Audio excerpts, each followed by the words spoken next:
Today's selection is There's No Other Name.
The oracles of the UCI, 1 Peter chapter 4, verses 7 through 11. But the end of all things is at hand. Be you therefore sober, and watch unto prayer. And above all things have fervent love among yourselves, for love shall cover the multitude of sins. Use hospitality one to another without grudging. As every man has received the gift, even so minister the same one to another as good stewards of the manifold grace of Elohim. If any man speak, let him speak as the oracles of Elohim. If any man minister, let him do it as of the ability which Elohim gives, that Elohim in all things may be glorified through Yahshua HaMashiach, to whom be praise and dominion forever and ever. Amen. Ephesians chapter 4, verses 29 through chapter 5 and verse 4. Let no corrupt communication proceed out of your mouth, but that which is good to the use of edifying, that it may minister grace unto the hearers. And grieve not the Holy Spirit of Elohim, whereby you're sealed until the day of redemption. Let all bitterness and wrath and anger and clamor and evil speaking be put away from you with all malice. And be you kind one to another, tender-hearted, forgiving one another, even as Elohim for Yahshua's sake has forgiven you. Be you therefore followers of Elohim, as dear children, and walk in love, as the Mashiach also have loved us, and has given himself for us an offering and sacrifice to Elohim for a sweet-smelling savor. But fornication and all uncleanness or covetousness, let it not be once named among you as becomes saints. Neither filthiness, nor foolish talking, nor jesting, which are not convenient, but rather given of thanks. Ecclesiastes chapter 5, verses 1 and 2. Keep your foot when you go to the house of Elohim, and be more ready to hear than to give the sacrifice of fools, for they consider not that they do evil. Be not rash with your mouth, and let not your heart be hasty to utter anything before Elohim. For Elohim is in heaven, and you upon earth. Therefore, let your words be few. Exodus chapter 23, verses 20 and 21. Behold, I send an angel before you to keep you in the way, and to bring you into the place which I have prepared. Beware of him, and obey his voice. Provoke him not, for he will not pardon your transgressions, for my name is in him. Revelations chapter 3, verses 20 through 22. Behold, I stand at the door and knock. If any man hear my voice and open the door, I will come into him and will sup with him, and he with me.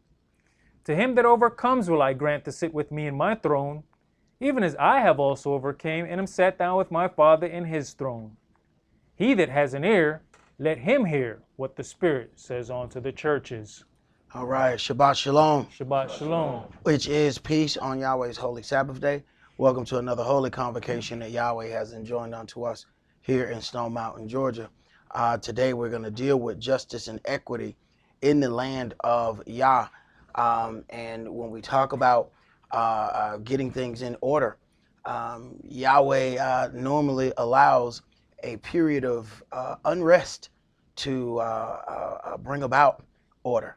I remember when they were nearing the so-called Y2K thing, when they thought that all the computers were going to crash and everything was going to go crazy.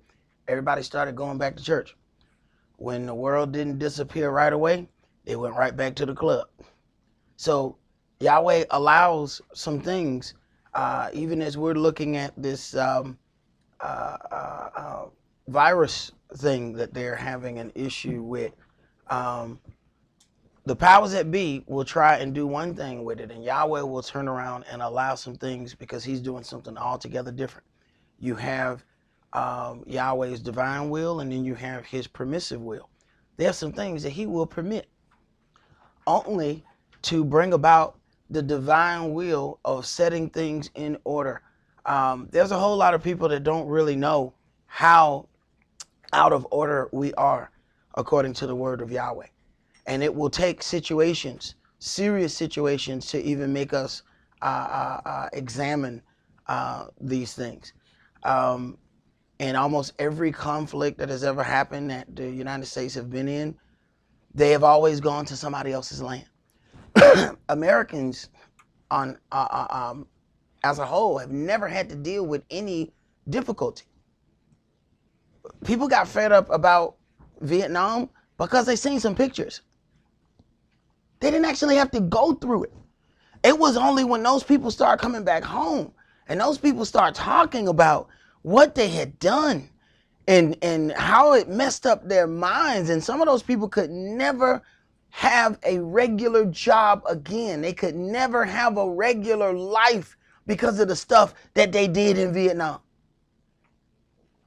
Meanwhile, Americans went to work and play and club and lived life, enjoyed every day.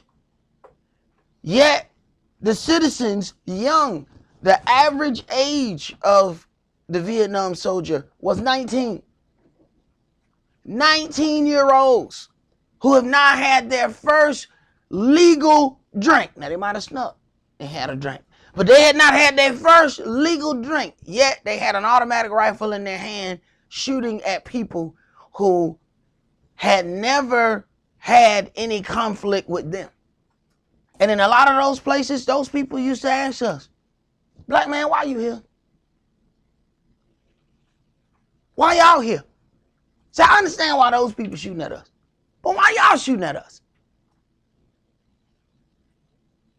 But in every last one of those things, everything went business as usual. Even while in the midst of a war. When they went to Iraq, Afghanistan, the only thing we know about it is what happened on CNN. We never had to change anything. So check the irony. Terrorist things didn't shut down the games.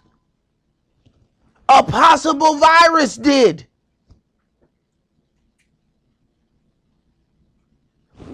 This is some things that has never really happened before, that Americans had to change some things on how they operate. No matter how many wars have been waged, they have never had to alter any of their dealings. But Yahweh allows some things so that people can also feel what they have done to other people. When that bomb was dropped on Hiroshima, do you understand how sick those people were? It wasn't just like what we know of. They dropped the bomb and a lot of people died. You got to think about the collateral damage after that. Do you know how many generations of people had birth defects and had issues, and they sick and they can't explain why they sick because of the stuff that was in the bomb that they dropped? And they didn't have to drop the bomb, by the way.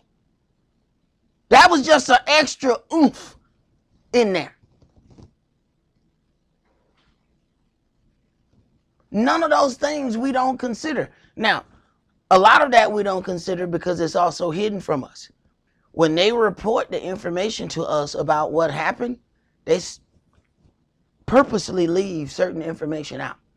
They will go through all of these things and explain to us in school certain events. But you have to get grown and go back and look at some stuff and find out, well, wait a minute, in school, they didn't tell us this. Like in school, they gave us an account of what happened to the Indians, the Native Americans.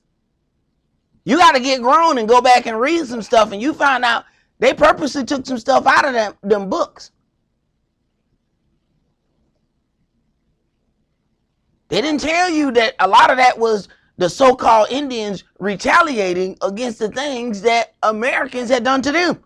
They didn't tell you that part. They just made it seem like they were complete savages and they just did a bunch of evil and they had to kill them off.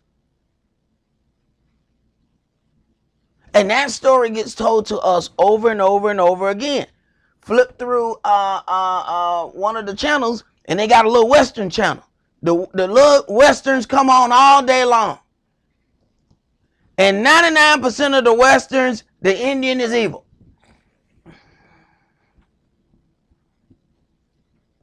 I might be working at somebody's house and I have to listen to the Western that's on TV. Oh, and the Indian is evil and every last one of them. Something wrong with that story. And those are the things that get input in our brain, and then that upsets what real justice and equity is, because we're not getting a real true story about what's happening. Let's begin today's sermon in Isaiah chapter 54.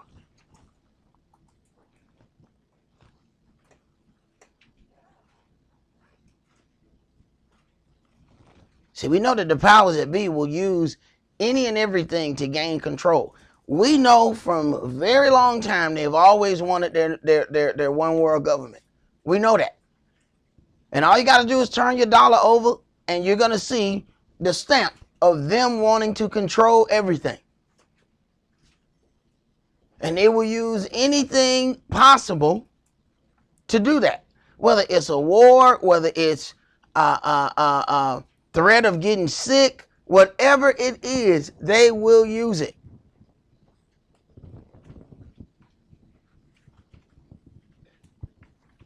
But the real question is, how are we going to deal with things when there is social unrest? See, these are the things that causes every man's hand to be against his brother. This is when selfishness magnifies. See, we already have a selfish problem already. But you take away the basic necessities and watch selfishness kick in. Go ahead. Isaiah chapter 54 and verse 1. Sing, O barren, you that did not bear. Break forth into singing, and cry aloud, you that did not travail with child. For more are the children of the desolate than the children of the married wife, says Yah.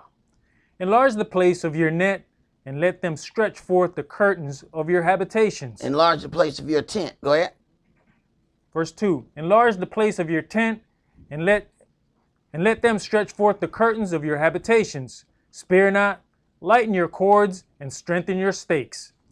For you shall break forth on the right hand and on the left, and your seed shall inherit the Gentiles, and make the desolate cities to be inhabited. All right, your seed shall inherit the Gentiles. Now you're gonna have some Hebrews that's gonna tell you that our people became Gentiles after they spread into other lands. Now, what kind of sense that make? Because here's the thing. If our people became the Gentiles, they still ain't got no power. So if we get control of what they got, which is us, we still ain't got nothing. What do we inherit? Go ahead. Fear not, for you shall not be ashamed, neither be you confounded, for you shall not be put to shame. For you shall forget the shame of your youth, and shall not remember the reproach of your widowhood anymore. Right. Your youth and then your widowhood. Your youth in the beginning when Israel became a nation, and your widowhood when Yahweh turned away from you. Go ahead. For your maker is your husband. Yahweh of hosts is his name, and your Redeemer, the Holy One of Israel. The Elohim of the whole earth shall he be called. Right, not the Elohim of Israel. See, a lot of times we miss that part. See, we ready to. There's a little bit of us, even as being Israel, that already is some selfishness, because we want Yahweh all to ourselves. See, we really don't want no other nation. No, he's the God of Israel. See, not the God of Europe. Now y'all going on over there and find y'all little God. Get on out of here now. Is he the Elohim of Israel? Yes. But he's also the Elohim of all of the earth, and he's going to establish that. So that means it's a little bit of selfishness about our connection to Yahweh that we're going to have to let go. Go ahead. For Yahweh has called you as a woman forsaken and grieved in spirit, and a wife of youth, when you was refused, says your Elohim. For a small moment have I forsaken you, but with great mercies will I gather you. Right. These little 2,000 years we done had a problem, there ain't no big deal to Yahweh. It's just a small moment. Now to us, we'd like, it seems like forever we've had problems. It's like it's just a small, in the grand scheme of things. This a few blinks. Go ahead. In a little wrath I hid my face from you for a moment, but with everlasting kindness will I have mercy on you, says Yahweh your Redeemer. Right. In a little wrath I hid my face from you. So we would pray and would not receive any answer. So then we're going to imagine an answer on our own. See, it's what happens in that space that ends up causing us the issue. Yahweh said, yes, I hid my face from you for a moment. This is when some people's imagination starts to go, wow, I talked to God last night. So in his absence, you talk to him? Interesting. Go ahead. Verse 9. For this is as the waters of Noah unto me. For as I have sworn that the waters of Noah should no more go over the earth, so have I sworn that I would not be angry with you, nor rebuke you. For the mountains shall depart, and the hills be removed, but my kindness shall not depart from you, neither shall the covenant of my peace be removed, says Yahweh that has mercy on you. You afflicted, tossed with tempest, and not comforted, behold, I will lay your stones with fair colors, and lay your foundations with sapphires. And I'll make your widows of agates. I will make your windows of agates. These are precious stones. So now he's decorating Israel's foundations with the things that they are digging the earth in to try to find all of these precious stones. They want diamonds, they want rubies, they want all of these things. Yahweh said your foundation gonna be that. Go ahead. And I'll make your windows of agates, and your gates of carbuncles, and all your borders of pleasant stones. And all your children shall be taught of Yahweh, and great shall be the peace of your children. In righteousness shall you be established. You shall be far from oppression, for you shall not fear, and from terror, for it shall not come near you. Behold, they shall surely gather together, but not by me. Whosoever shall gather together against you shall fall for your sake. Whosoever shall gather together against you shall fall for your sake. So they shall come against you as a judgment unto them. Yahweh, let them come against you. Go ahead. Behold, I have created the smith that blows the coals in the fire, and that bringeth forth an instrument for his work. And I have created the waster to destroy. Behold, I have created the smith that blows the coals in the fire, and that bring forth an instrument for his work. And I have created the waster to destroy. Go ahead. No weapon that is formed against you shall prosper, and every tongue that shall rise against you in judgment you shall condemn. You shall condemn. No weapon that is formed against you shall prosper, and every tongue that shall rise against you in judgment, you shall condemn. Go ahead. This is the heritage of the servants of Yah, and their righteousness is of me, says Yahweh. So the only part we have to then figure out is who's going to be servants of Yahweh. Because it's not just about your lineage of who you are physically and how you were born. Now, who's going to be servants of Yahweh? Because that's who gets to have this stuff here. Let's go to Ezekiel chapter 38.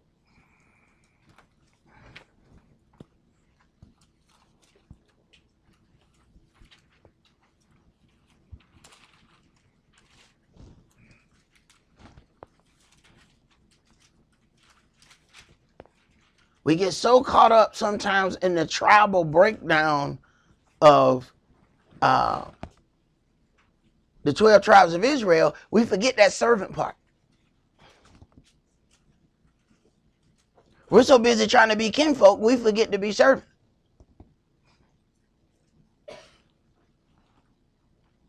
Ezekiel 38, and let's start that at verse 1. And the word of Yahweh came unto me, saying, Son of man, set your face against Gog, and the land of Magog, the chief prince of Meshech and Tubal, and prophesy against them. So then we're going to see that the people who we know as the Russians are going to put together a great company of nations to come against Israel. Go ahead. And say, Thus says the Adonai Yah, Behold, I am against you, O Gog, the chief prince of Meshech and Tubal, and I'll turn you back and put hooks into your jaws, and I'll bring you forth and all your army, horses and horsemen, all of them clothed with all sorts of armor, even a great company with bucklers and shields, all of them handling swords. Persia, Ethiopia, and Libya with them, all of them with shield and helmet. Gomer and all his bands. the house of Togarma of the north quarters, and all his bands, and many people with you. Right. Now, most of these that you read here are Gentile nations, but then you have Persia, Ethiopia, and Libya also taken a part with this as well. Go ahead. Be you prepared, and prepare for yourself, you and all your company that are assembled unto you, and be you a guard unto them. After many days you shall be visited. In the latter years you shall come into the land that is brought back from the sword, and is gathered out of many people, against the mountains of Israel, which have been always waste. But it is brought forth out of the nations, and they shall dwell safely, all of them. You shall ascend and come like a storm. You shall be like a cloud to cover the land, you and all your bands, and many people with you. Thus says the Adonai Yah, it shall also come to pass that at the same time shall things come into your mind, and you shall think an evil thought. And you shall say, I will go up to the land of unwalled villages. I will go to them that are at rest, that dwell safely, all of them dwelling without walls, and having neither bars nor gates. Right, because you get to the point where Israel is established and all of these things are given unto Israel, the nations are going to have an issue. Go ahead.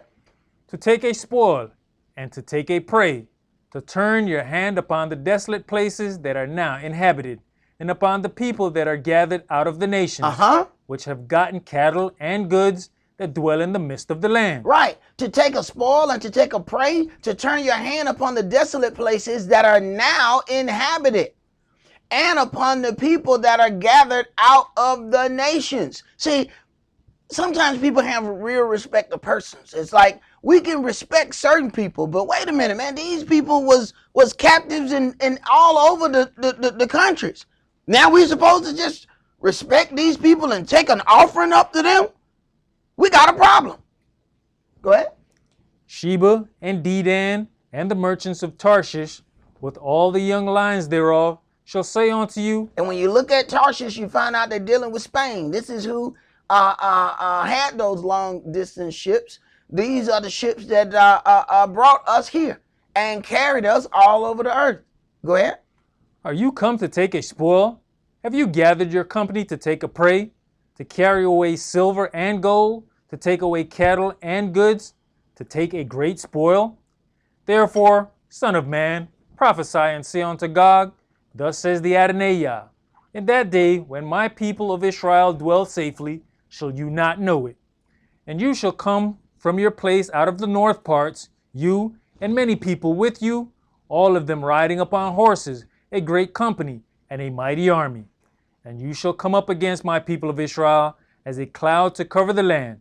It shall be in the latter days, and I'll bring you against my land, that the heathen may know me, when I shall be sanctified in you, O Gog, before their eyes. So in other words, Yahweh then is going to bring this great army against Israel just so he can be sanctified in the rest of the heathen, so they can realize that they came against Israel for a judgment against themselves. Go ahead. Thus says the Adonai Yah, are you he of whom I have spoken in old time by my servants the prophets of Israel, which prophesied in those days many years that I would bring you against them? And it shall come to pass at the same time when Gog shall come against the land of Israel, says the Adonai Yah, that my fury shall come up in my face. For in my jealousy and in the fire of my wrath have I spoken. Surely in that day there shall be a great shaking in the land of Israel, so that the fishes of the sea and the fowls of the heaven and the beasts of the field and all creeping things that creep upon the earth and all the men that are upon the face of the earth shall shake at my presence, and the mountains shall be thrown down, and the steep places shall fall, and every wall shall fall to the ground. Now, if any of you listen to Bible study, we started going through some of went through the plagues of Egypt, and went through this systematic breakdown of what Yahweh did unto the Egyptians, piece by piece by piece. and preserved Israel right amongst them. And he made a difference between Israel and the Egyptians. All of the plagues hit the Egyptians while not touching Israel, and Israel were right among them. But the difference is, and now the difficulty in these days, we have now moved amongst the Egyptians. See, it was very easy for the angel to go on the left side of the hill because all of Israel was in that same place. All right, make sure don't then go and Goshen. All Israel stayed in the same place.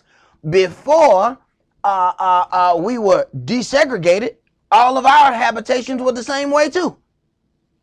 But then here comes desegregation, and we moved off and spread off everywhere. Now it's a lot more difficult of a job that the angels have to do to protect us. So now we blend in a different kind of way now. So now you have Babylonians, you got Israel, and then you got Jake. Now Jake just looked like Israel. They Israel on the outside, but they heathen on the inside. And the angel got to figure out and know the difference between us and them. But we all mixed in and living amongst one another. So this job gets a lot more difficult than the situation that happened during this time. All of us stayed in one place. Real easy for the angel to know. Don't go down the hill. Kill everybody over here. Go ahead. Ezekiel chapter 38 and verse 21. And I will call for a sword against him throughout all my mountains, says the Adonai Yah. Every man's sword shall be against his brother. And I'll plead against him with pestilence and with blood. Right. Let them not have water for a while and watch what start happening. Rebecca was showing me some kind of fight in Sam's or something the other day. Huh?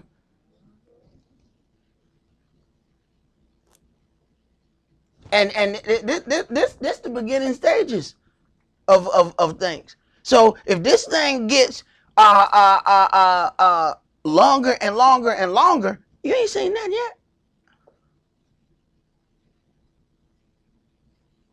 They closing down school. You got people that are not able to go to school because they shut the school down. Kind of feel funny though. As a Hebrew, we already ahead of the game. We already homeschool. What the problem is?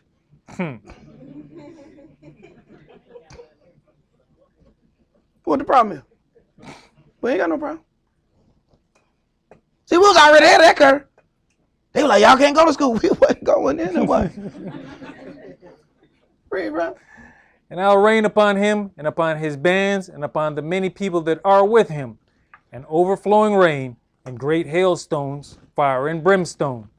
Thus will I magnify myself and sanctify myself, and I will be known in the eyes of many nations, and they shall know that I am Yahweh. All right, keep going. Therefore, you son of man, prophesy against Gog and say, thus says the Adonai Yah. Now remember now, it was Russia that first started the so-called rumor that America created the virus or whatever. And then one of their diplomats repeated that in an open forum. So it's starting to gain traction that America created the virus, because everybody know how much money they owe China, and everybody know they can't pay it. So it seemed like a good way to get out of a bill. I don't know. I mean, we know they can't pay it. Go ahead. Behold, I am against you, O Gog, the chief prince of Meshech and Tubal, and I'll turn you back and leave both the sixth part of you, and will cause you to come up from the north parts, and will bring you upon the mountains of Israel. And I'll smite your bow out of your left hand, and will cause your arrows to fall out of your right hand. You shall fall upon the mountains of Israel, you and all your bands, and the people that is with you. I will give you unto the ravenous birds of every sort, and to the beast of the field to be devoured. Now, this is something that used to happen to our people all the time. What happened was when they hung someone, and understand the same thing happened in Israel when they so-called put them on the torture stake that people call the cross. They left them outside. What you think happened? The birds came and picked at their flesh. Same thing they did when they hung us on these trees over here. They hung us on these trees and they left us on the trees. What you think happened? The birds came to pick their flesh. So Yahweh has a way of having the very things that were done unto other people. He have those very things that turn around to happen. See, everybody, the nations done forgot all of this as they had picnics up under our dangling bodies. They still got those pictures where the folks are eating and smiling. The deacons at church, they had a nice hanging right after church. So you can see the brother dangling from the tree and everybody in their Sunday best. That's how you know they had just come from church. And then they all posing for the picture. They had no idea what that picture would mean decades later. Because that was normal stuff. But they documented their own evil deeds. Go ahead. Verse 5. You shall fall upon the open field, for I have spoken it, says the Adonai. And I'll send a fire on Magog, and among them that dwell carelessly in the isles, and they shall know that I am Yahweh. So will I make my holy name known in the midst of my people Israel, and I will not let them pollute my holy name anymore. And the heathen shall know that I am Yahweh, the Holy One of Israel. Behold, it is come, and it is done, says the Adonai. This is the day whereof I have spoken. And they that dwell in the cities of Israel shall go forth, and shall set on fire and burn the weapons, both the shields and the bucklers, the bows and the arrows, and the handstaves and the spears, and they shall burn them with fire 7 years. So that they shall take no wood out of the field, neither cut down any out of the forest. For they shall burn the weapons with fire, and they shall spoil those that spoil them, and rob those that rob them, says the Adonai. Right, and this is what the nations have an issue with, because every last one of the nations have had their hand in our pocket. One way or another. We have fueled one empire or another. You take away the slaves out of America and it ain't no America. The people that came from Europe didn't build this place, we did. Now they own all the stuff, but they ain't build anything. They built it off free labor. Well, Yahweh coming back to get that labor. See, what happens is when a debt is owed, we kind of forget about the debt. See?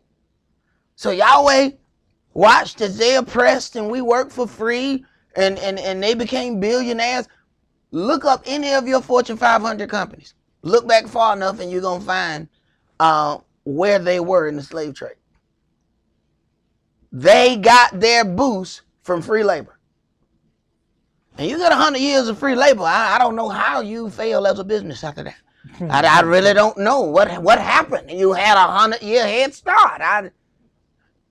We start a business tomorrow. We got to pay that person. They had 100 years of free labor. How did your business fail? Go ahead. Verse 11. And it shall come to pass in that day that I will give unto Gog a place there of graves in Israel, the valley of the passengers on the east of the sea, and it shall stop the noses of the passengers, and there shall they bury Gog and all his multitude, and they shall call it the valley of Haman Gog. In 7 months shall the house of Israel be burying of them, that they may cleanse the land. 7 months to cleanse the land. You know how many bodies that's going to be? Go ahead. Yes, all the people of the land shall bury them, and it shall be to them a renown the day that I shall be glorified, says the Adonai. And they shall sever out men of continual employment, passing through the land to bury with the passengers those that remain upon the face of the earth, to cleanse it. After the end of 7 months shall they search. Now, so then we're talking about, this is somebody's, it says They shall sever out men of continual employment. This is all you do. You don't do nothing else but find bodies and bury them. Go ahead. And the passengers that pass through the land, when any seeth a man's bone, then shall he set up a sign by it, till the buriers have buried it in the valley of Haman Gog. And also the name of the city shall be Hamona. Thus shall they cleanse the land. And you have to think about what and how many times the nations have had mass graves of things that they have done and dumped all of those bodies in those mass graves. They have done it over and over and over again. And Yahweh is making them one. Go ahead. And you, son of man, thus says the Adonai, speak unto every feathered fowl and to every beast of the field, assemble yourselves and come, gather yourselves on every side to my sacrifice that I do sacrifice for you, even a great sacrifice upon the mountains of Israel, that you may eat flesh and drink blood. You shall eat the flesh of the mighty, and drink the blood of the princes of the earth, of rams, of lambs, and of goats, of bullocks, all of them fatlings of Bashan. And you shall eat fat till you be full, and drink blood till you be drunken, O my sacrifice which I have sacrificed for you. Thus shall you be filled at my table with horses and chariots, with mighty men, and with all men of war, says the Adonai. The same thing. Now it's time for the birds to pick on their flesh. Same thing that happened to us. Go ahead. And I'll set my glory among the heathen, and all the heathen shall see my judgment that I have executed, and my hand that I have laid upon them. So the house of Israel shall know that I am Yahweh their Elohim from that day and forward. So you see how Yahweh has to do some seriously difficult things. Then all of a sudden here we come. Now we know that Yahweh is our Elohim. See, our issue is we still walk around with doubt. So Yahweh end up having to do some things so he can show you, oh yeah, Yahweh is the one that took our power. You see that once he returned the power to you. Go ahead. And the heathen shall know that the house of Israel went into captivity for their lawlessness, because they trespassed against me. Therefore hid I my face from them, and gave them into the hand of their enemies. So fell they all by the sword. Right. The heathen is going to figure that out when they realize all of a sudden we no longer have power over these people anymore. Everything that we used to be able to do to devour these people is not working anymore. We used to be able to just say something to these people and they'd be so scared they take out running.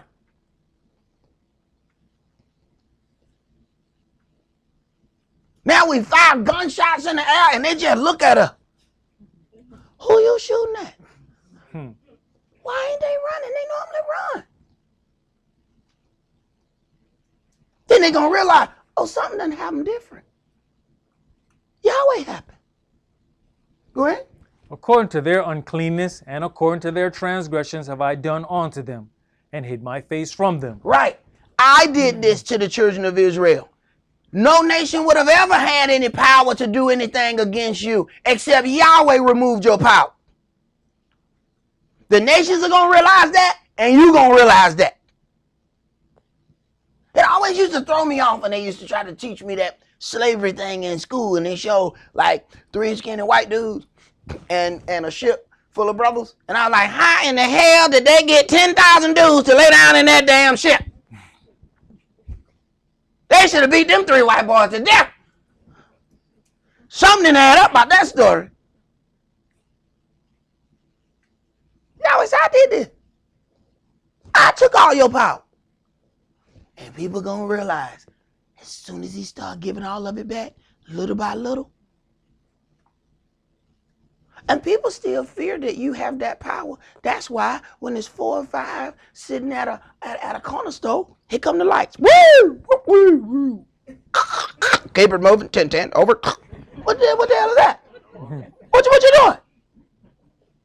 I'm scared your brothers are gonna get to going. Over. What? Ain't nobody bothering y'all. But a couple of y'all get together. I don't know if they done got some power back or not. They need to leave. Go ahead. Verse 25. Therefore, thus says the Adonai Yah, now will I bring again the captivity of Yaakov, and have mercy upon the whole house of Israel, and will be jealous for my holy name. Mm-hmm.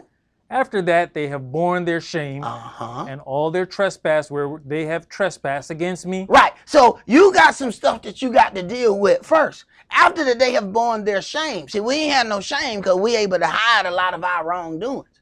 See? But then Yahweh bring them wrongdoings and he set them right there on the table in front of you. Okay, let's talk about this. Now, let's talk about this right here. After you've borne your shame, okay, now I can give you your power back. We keep running. Every time he pull out the stuff and put it on the table, we gone. Come back. Go back. Go get that boy. Bring him back over here. Now let's deal with this right here. You don't get your power back till you deal with it. After you have borne your shame. Go ahead. When they dwelt safely in their land, and none made them afraid. When I have brought them again from the people, and gathered them out of their enemies' lands, and am sanctified in them in the sight of many nations. The problem is we don't know we in the land of our enemies. We said these are friends. We don't know we in our enemy's land.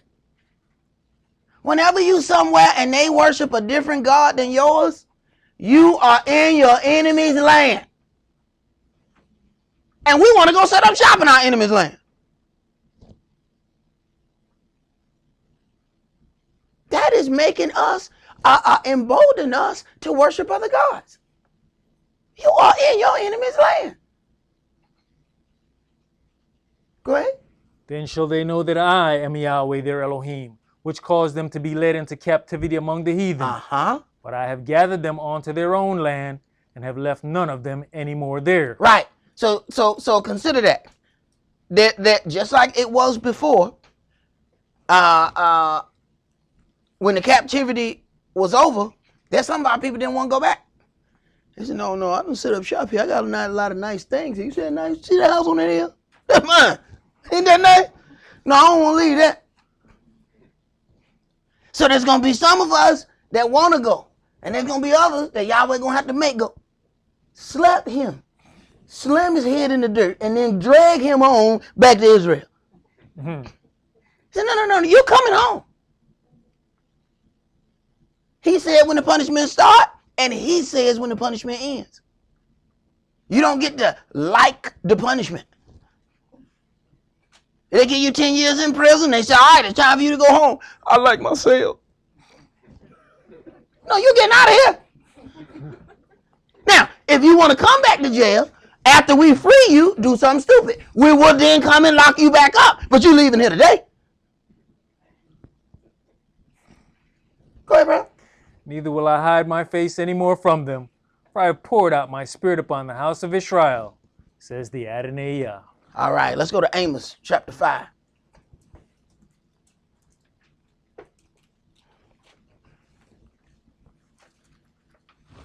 That's what the brothers was talking about on the group text earlier this week about the Stockholm syndrome that the children of Israel have developed. Yeah, we got it bad.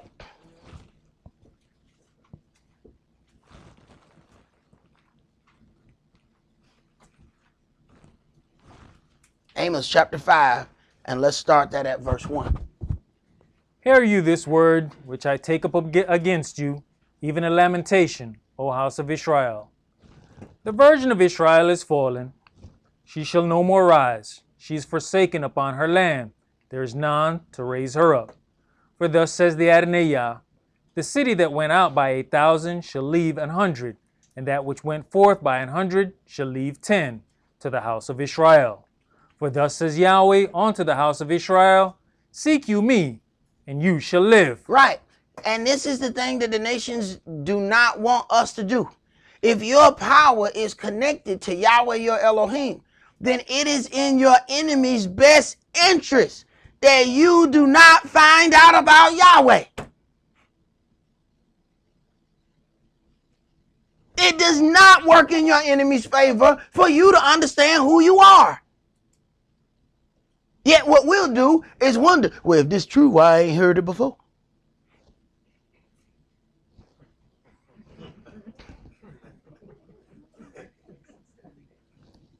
That's us, ain't it? Give us the truth, and we question why we ain't heard it yet. Go ahead, bro.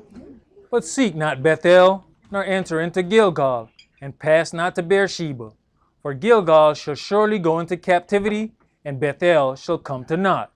Seek Yahweh, and you shall live, lest he break out like fire in the house of Joseph, and devour it, and there be none to quench it in Bethel. You who turn judgment to wormwood, and leave off righteousness in the earth. Seek him that maketh the 7 stars and Orion, and turneth the shadow of death into the morning, and maketh the day dark with night, that calleth for the waters of the sea, and poureth them out upon the face of the earth. Yahweh is his name. That strengthened the spoiled against the strong, so that the spoiled shall come against the fortress. You know, when we know how many times this book and these words were translated, so that when we get to certain things, we know. People a lot of times ask us, like, what book are we reading from? It's a King James Study Bible. But because in the front of this book, there is a part that tells us that Lord was never in the original writings. It tells us that capital Lord is a substitution for Yahweh. What was there was YHWH. So when we read it, we put that in there. So then there's some people who don't understand that. They say, oh, you adding to the word of Yahweh. What you need is a study Bible, and you probably should read that part before the Bible so that you would even understand. There's a part where it says how to read a study Bible. Then folk don't want to read that, and then they come and throw accusations all on your website. You are adding to the word. How about you read that little part before your Bible starts? And then send me another message. And it should start with, oh, sorry. Read, man. Verse 10. They hate him that rebuketh in the gate, and they abhor him that speaketh uprightly. Read that again. They hate him that rebuketh in the gate. They hate him that rebuke in the gate. Because he's not saying a bunch of niceties. He upsetting people. But he's saving some souls. Because they get an opportunity to fix some stuff before they got to go face to face with Yahshua. See, what we want is a bunch of smoke blowed up in our hind parts so that we feel good all the time. But then it's going to come that day when you got to stand before Yahshua, and that smoke going to be missing. And now you're going to have to deal with all this stuff that you didn't deal with. Now, how good was that dude that was blowing that smoke up your hind parts now? Because now you're standing before Yahshua with all this broken stuff. Right. That means that dude got you killed. Go ahead. And they abhor him that speaketh uprightly. They abhor him that speaketh uprightly because he causing people to get off their comfort zone. And that's us. Give us some grace. We think the grace is the normal stuff. See? See, some of us, when we bought a house, we already heard. They said that it's due on the 1st, it's late on the 15th. You know what we heard? It's due on the 15th. Yeah, it's due on the 15th. That's what we heard. That is not what they said. That's what we heard. We automatically heard that it was due on the 15th. So then, one day, we paid it on the 15th, but the mail ran late. So it got there on the 16th. We got the nerve to call up arguing. Well, y'all got me a late fee on here. They won but one day. Boo-boo, that was 16 days late. Oh. Right. Read, man. For as much therefore as your treading is upon the poor, and you take from him burdens of wheat, you have built houses of hewn stone, but you shall not dwell in them. You have planted pleasant vineyards, but you shall not drink wine of them. For I know your manifold transgressions and your mighty sins. They afflict the just, they take a bribe, and they turn aside the poor in the gate from their right. Therefore, the prudent shall keep silence in that time, for it is an evil time. Seek good and not evil, that you may live. And so Yahweh, the Elohim of hosts, shall be with you, as you have spoken. Hate the evil and love the good, and establish judgment in the gate. It may be that Yahweh Elohim of hosts will be gracious unto the remnant of Yosef. Therefore Yahweh, the Elohim of hosts, the Adonai, says thus, Wailing shall be in all streets, and they shall say in all the highways, Alas, alas! And they shall call the husbandmen to mourning, and such as are skillful of lamentation to wailing. And in all vineyards shall be wailing, for I will pass through you, says Yahweh. Woe unto you that desire the day of Yahweh! To what end is it for you? The day of Yahweh is darkness and not light. It is. But at the end of the day, this is what brings forth the redemption of the children of Israel. So we ain't got no choice but to want the visitation of Yahweh. If not, we all stay scattered in the places where we are. So we caught up in a real bad situation. Because only upon the visitation of Yahweh do we get returned. But with it comes gross darkness. And what happened when we sing all them happy Sunday songs that they gave us, we're thinking that Yahweh gonna show up and Yeshua gonna return. He got, wine in one hand and roses in the other, and he came for a love fest. It's gonna throw us off when we realize that he got two weapons. And he riding on a horse that can do some stuff that we ain't never seen a horse do. Oh, he came for war. We're ready for a love fest, and he finna kill people. But afterward brings forth the peaceable fruit of righteousness. It comes, but if you're looking for it at the wrong time, you're gonna have some issues. Go ahead. As if a man did flee from a lion, and a bear met him, or went into the house and leaned his hand on the wall, and a serpent bit him. If a man run from a lion and run into a bear, he's still in a bad situation. You look at a bear and you be like, that big thing ain't gonna catch me. You find out that thing can fly. This bear is extremely fast. Go ahead. Shall not the day of Yahweh be darkness and not light, even very dark, and no brightness in it? I despise your feast days, and I will not smell in your solemn assemblies. Right. Sometimes we get so caught up in the feast days, we forget to prepare our hearts for the feast days. So now we have the outward look of a feast, and Yahweh hate every bit of it. Go ahead. Though you offer me burnt offerings and your meat offerings, I will not accept them. Though you offer me burnt offerings and your meat offerings. So they're making the sacrifice on a natural level, but there's a whole nother level of sacrifice that Yahweh's looking for. Go ahead. Neither will I regard the peace offerings of your fat beasts. Take you away from me the noise of your songs, for I will not hear the melody of your viols. And see, this is what a lot of feast days are. A bunch of singing, and they having a really good time, and the angel of Yahweh won't even go in there. But it sound nice. Everybody look nice. But he won't have no part of it. Go ahead.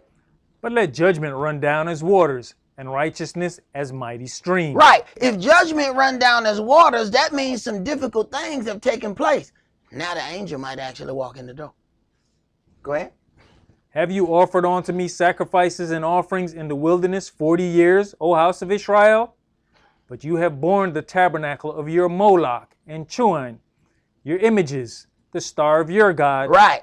Which they call the Star of David, and that's their little star of their God that they had already worshipped. Go ahead. Which you made to yourselves. Mm-hmm. Therefore will I cause you to go into captivity beyond Damascus, says Yahweh, whose name is the Elohim of hosts. Right. So just showing up at the feast is not enough for Yahweh our Elohim. How we approach unto that feast means something unto Yahweh our Elohim. Let's go to Leviticus chapter 24.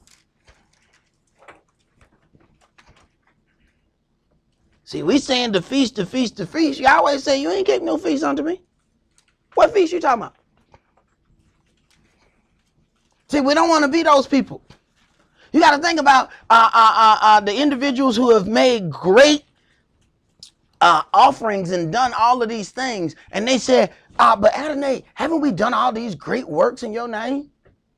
He said, get away from me, you worker of lawlessness. I never knew you. Man, we don't want to be them people.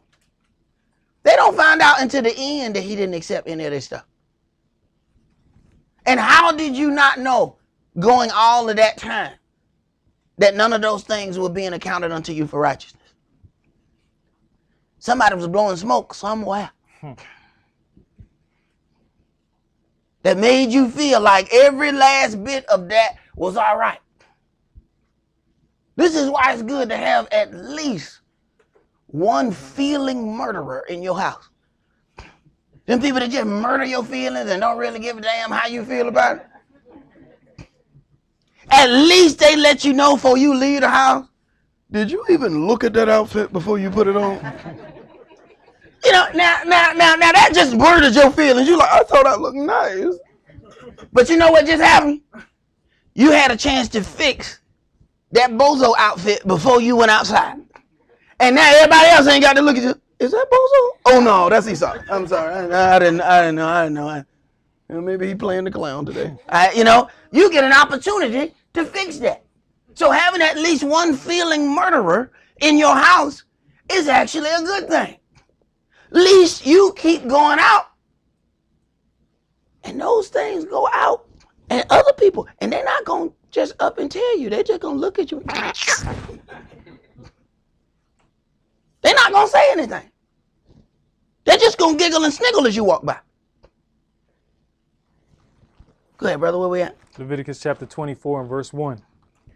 And Yahweh spake unto Moshe, saying, Command the children of Israel that they bring unto you pure oil olive beaten for the light, to cause the lamps to burn continually. Command the children of Israel. This is your duty to bring the pure oil olive beaten for the light, because the lamps has to burn continually.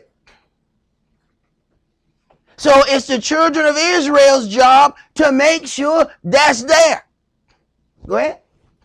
Without the veil of the testimony, in the tabernacle of the congregation, shall Aaron order it from the evening unto the morning before Yahweh continually. It shall be a statute forever in your generations. He shall order the lamps upon the pure candlestick before Yahweh continually. And you shall take fine flour and bake 12 cakes thereof. 2/10 deals shall be in one cake. And you shall set them in 2 rows, 6 on a row, upon the pure table before Yahweh. And you shall put pure frankincense upon each row, that it may be on the bread for a memorial, even an offering made by fire unto Yahweh.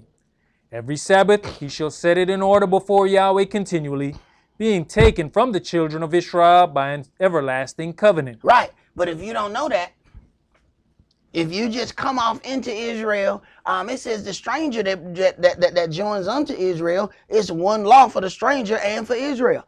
But what if the stranger comes on without understanding? Now they think the children of Israel robbing them. You gonna take my oil? I guess you didn't understand that was your duty to bring it. Go ahead. And it shall be Aaron's and his sons, and they shall eat it in the holy place.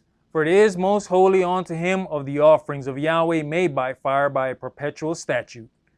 And the son of an Israelitish woman, whose father was an Egyptian, went out among the children of Israel.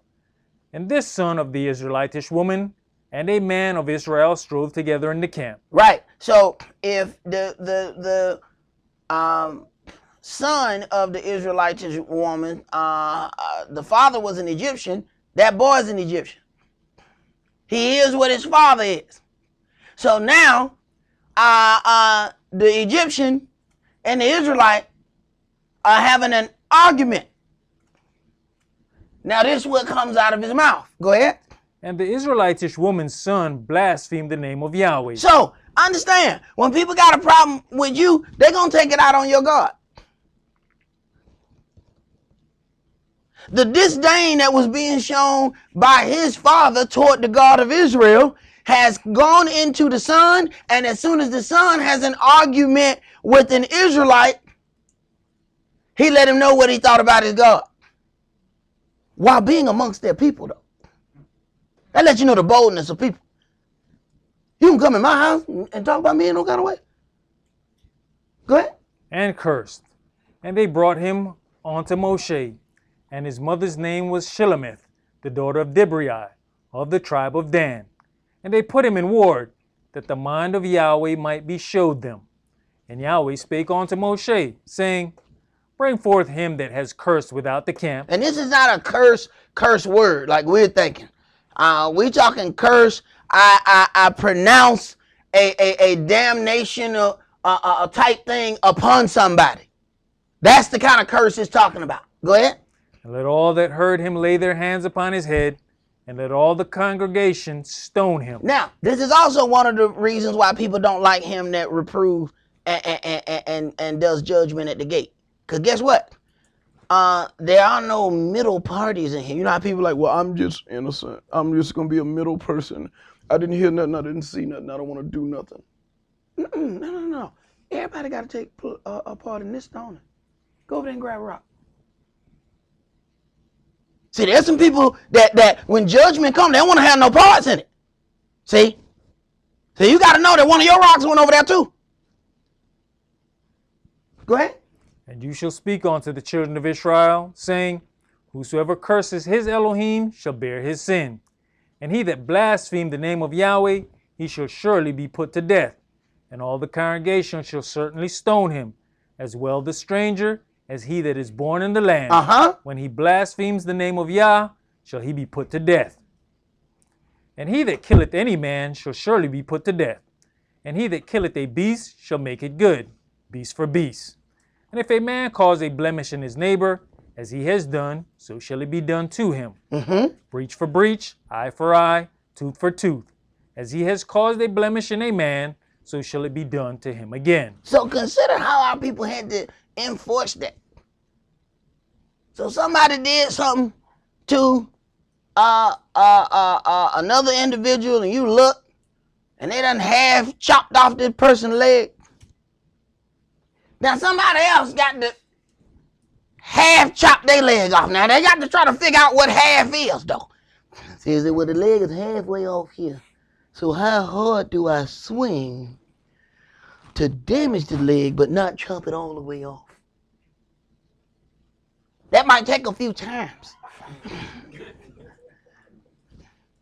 Right. Right, bro? And he that killeth a beast, he shall restore it. And he that killeth a man, he shall be put to death. You shall have one manner of law, as well for the stranger as for one of your own country. For I am Yahweh your Elohim. And Moshe spake to the children of Israel, that they should bring forth him that had cursed out of the camp, and stone him with stones. And the children of Israel did as Yahweh commanded Moshe. Right.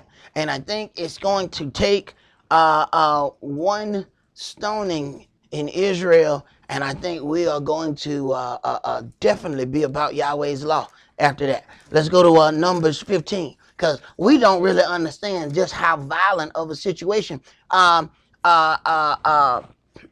Watching some, it's not like the movies where somebody, gloriously, they dramatically shoot themselves and they die. When somebody die in the movies, it's, they always have some nice words to say. I wish I could do better. No. Stoning is going to be one of the ugliest things you have ever seen. It is a slow, torturous death. And you had to take part in it because you had to have a rock. It says all the children of Israel must stone them with stones. You have to take a part in judgment.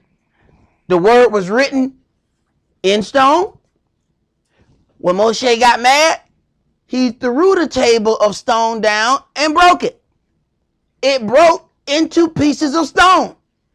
Then Yahweh make you throw the pieces of stone, the law, back at the person who broke it.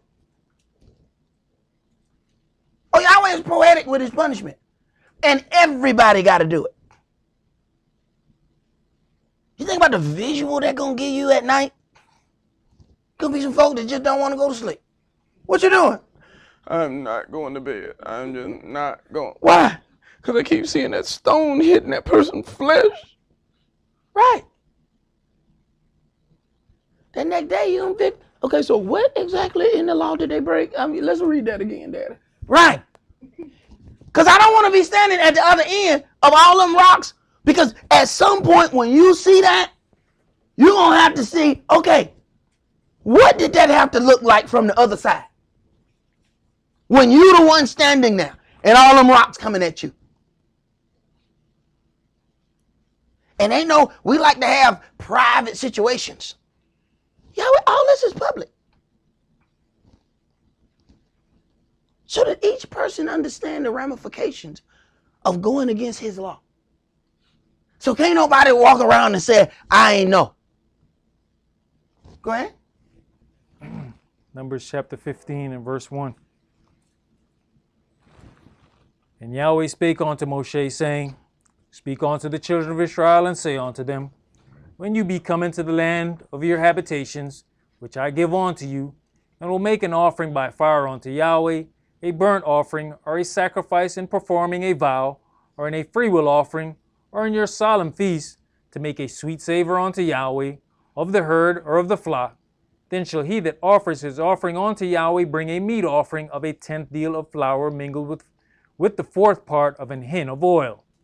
And the fourth part of an hin of wine for a drink offering shall you prepare with the burnt offering or a sacrifice for one lamb.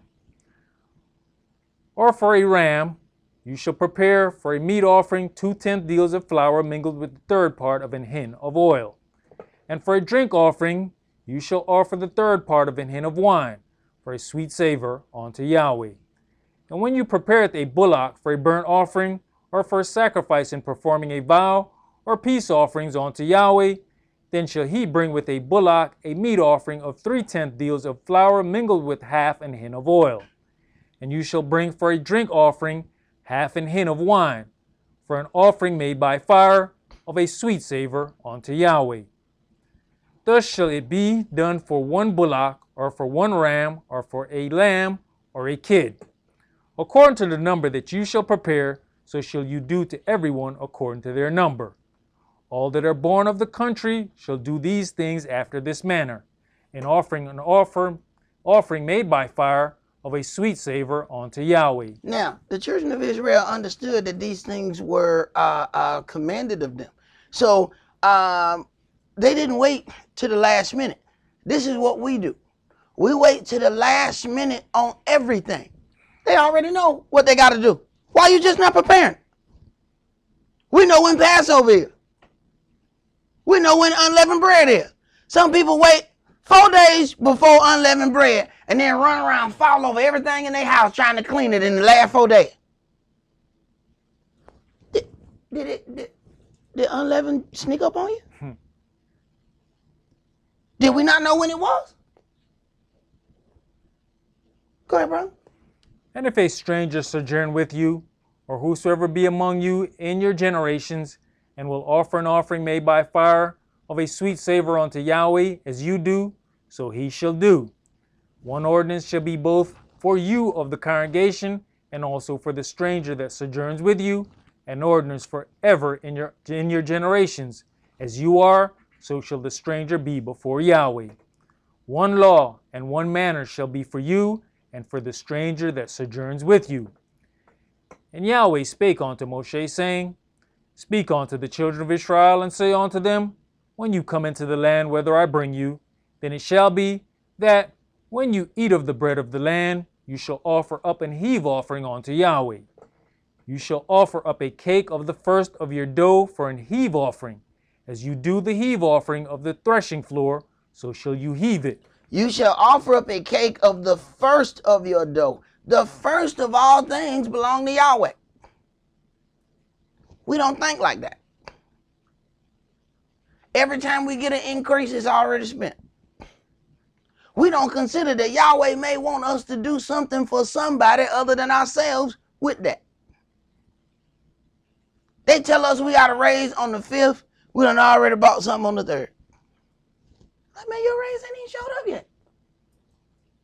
How you already bought something? Go ahead. And you know the funny thing about looking at the word dough here, that's what we have now substituted and call our money. Yeah, Dough. dough. There you go. Give him Right. the dough. But see, we play games with all of those things. And what's funny is we were more straightforward in dealing with monetary things when we worship the adversary on Sunday. We gave him all the dough on Sunday. Then we come into the knowledge and halfway walking all of those things. I know I was one of them dudes that went up there and wrote them $1,000 checks and had them tell me them prophet lies in the front. So I know what I did when I was dealing with the heathen. How I'm gonna deal with the truth and deal with it less than I dealt with a lie? Is it not evil? Go ahead, bro. Numbers chapter 15 and verse 21. Of the first of your dough you shall give unto Yahweh an heave offering in your generations.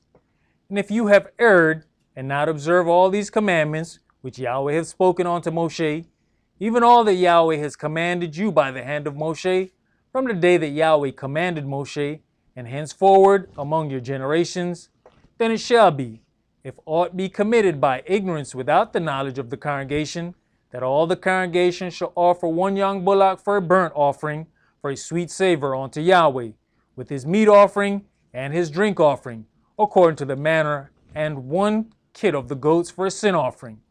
And the priest shall make an atonement for all the congregation of the children of Israel, and it shall be forgiven them, for it is ignorance.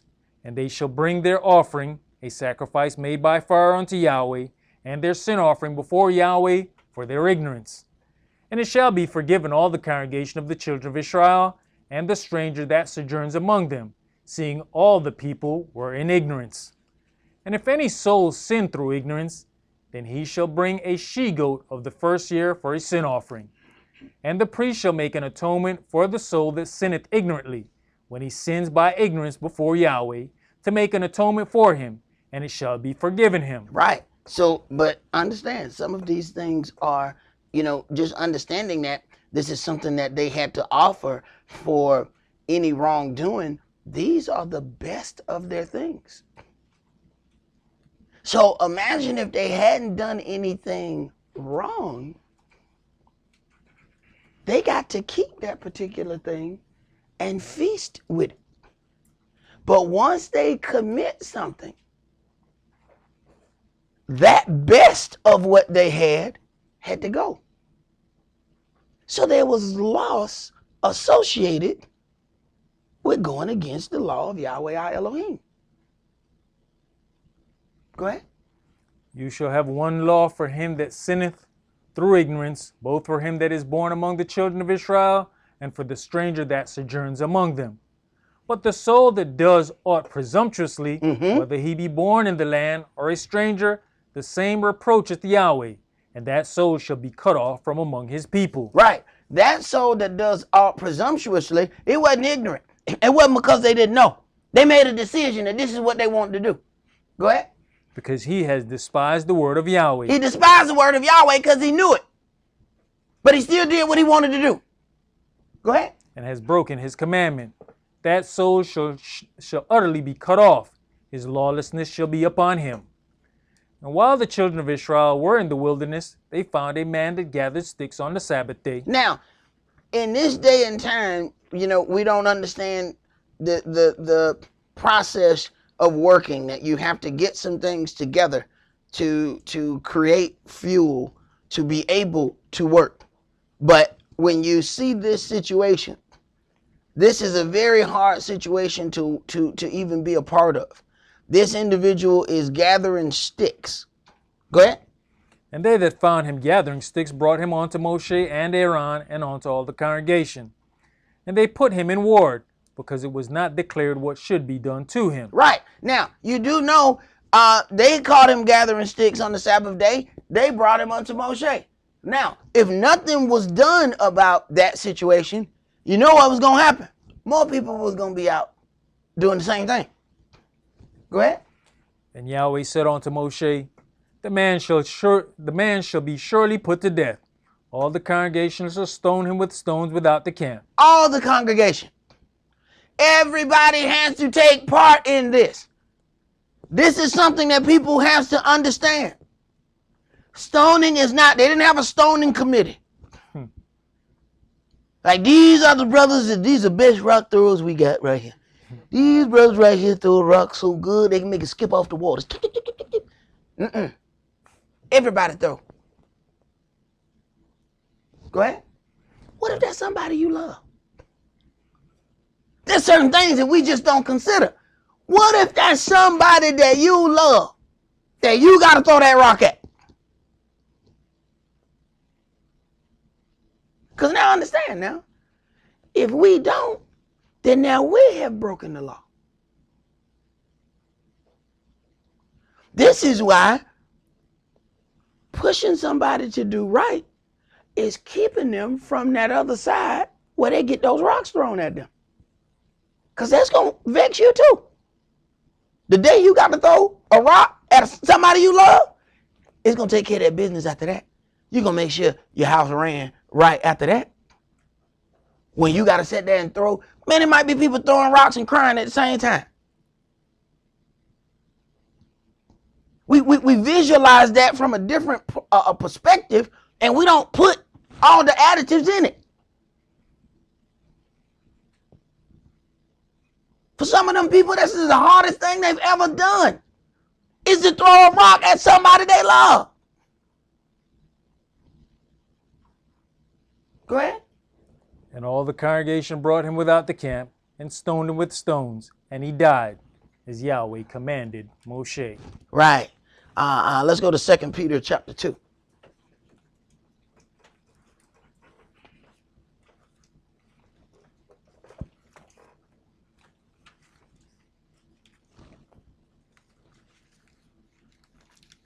There's some real difficult parts in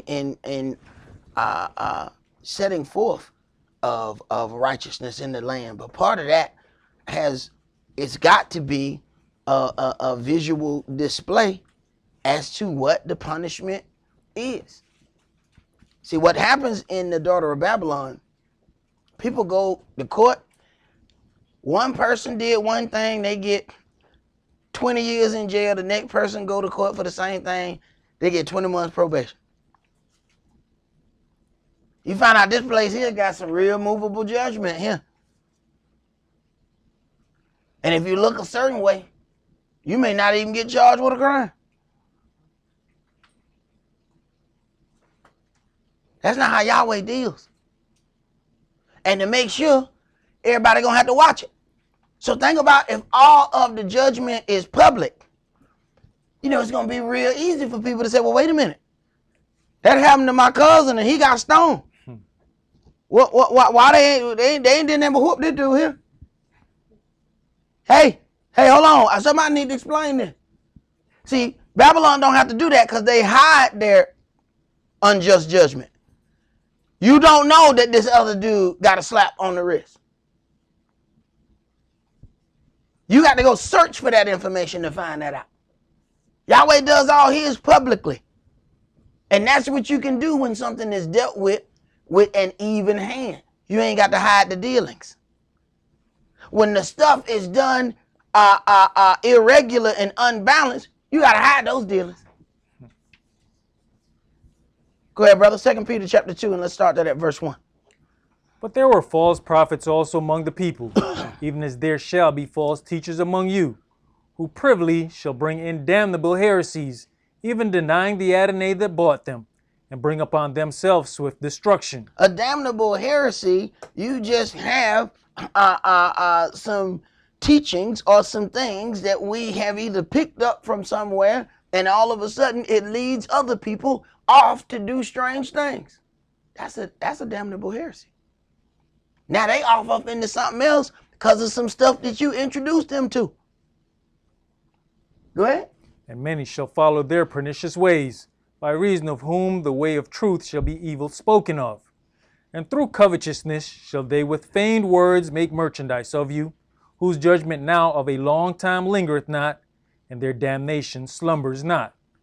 For if Elohim spared not the angels that sinned, but cast them down to hell, and delivered them into chains of darkness, to be reserved unto judgment, and spared not the old world, but saved Noah the eighth person, a preacher of righteousness, bringing in the flood upon the world of the ungodly, and turning the cities of Sodom and Gomorrah into ashes, condemned them with an overthrow, making them an ensample unto those that after should live ungodly, and delivered just Lot, vexed with the filthy conversation of the wicked. For that righteous man dwelling among them, and seeing and hearing, vexed his righteous soul from day to day with their unlawful deeds. The Adonai knows how to deliver the godly out of temptations, and to reserve the unjust unto the day of judgment to be punished. But chiefly them that walk after the flesh in the lust of uncleanness, and despise government. Presumptuous are they, self-willed. They are not afraid to speak evil of dignities. Right, when it has an order, and we're going to have to understand something. When Yahweh sets up the order, we're going to have to throw out everything that we have done thus far. When Yahweh says this is the order, these are the captains of 50, this is a captain of 1,000, this is a captain of 10,000. I know how y'all did this where you were. This is how we're going to do this now. You can fight against it if you want to. We're going to end up carrying you out of there. See, we are such creatures of habit that when things change, we end up having issues. Now, sure, going to change everything that we think we know. We know the word on a Babylonian level, and it's one of the things that we can't fully deal with being in Babylon anyway. So we do the best we can. Oh, no, the best we can thing change when we get to our land. Ain't no best we can. It's just best. We can drop off. Go ahead, brother. Verse 11. Whereas angels, which are greater in power and might, bring not railing accusations against them before the Adonai. Whereas angels, which are greater in power and might, bring not railing accusations against them before Yahweh. Go ahead. But these, as natural brute beasts, made to be taken and destroyed, speak evil of the things that they understand not, and shall utterly perish in their own corruption. It is amazing to me to watch people in an argument about giants of the earth and what the angels did. How in the hell can you prove any of that?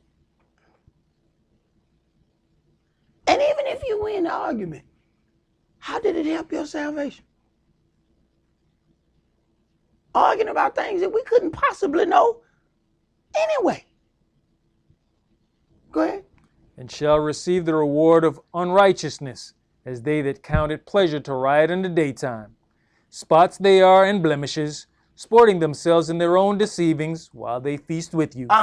So you have the feast, and then you have a different mindset that shows up at the feast. Yahweh said, you didn't have no feast to me. Who you had a feast to? But he didn't stop the feast though. He let them have it. He just said, I ain't in it. Go ahead. Having eyes full of adultery, and that cannot cease from sin, beguiling unstable souls, and heart they have exercised with covetous practices, cursed children. Right. The children get cursed watching the covetous practices of the parents, and those things are automatically in them. So now, even though they may hear of the word of Yahweh, they have now seen these things as normal dealings. So they don't even recognize it as being a covetous practice. Go ahead. Which have forsaken the right way, and are gone astray, following the way of Balaam the son of Besor, who loved the wages of unrighteousness, but was rebuked for his lawlessness. The dumb ass speaking with man's voice forbade the madness of the prophet. These are wells without water, clouds that are carried with a tempest, to whom the mist of darkness is reserved forever.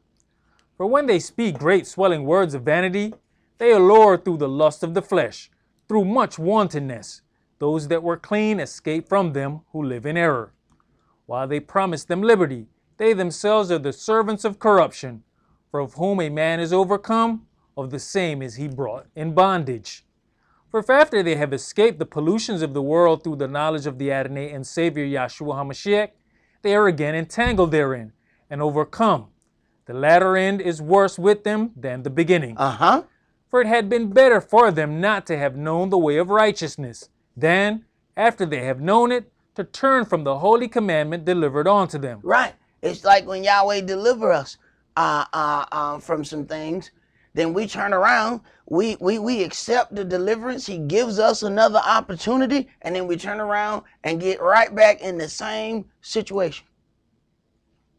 Him coming to deal with us now is going to be a different story. Didn't I already help you out of this? He didn't expect us to be perfect just because he helped us out of a situation. But our next situation shouldn't have been the same situation. I mean, it says a just man falls 7 times, but he didn't fall 7 times in the same thing.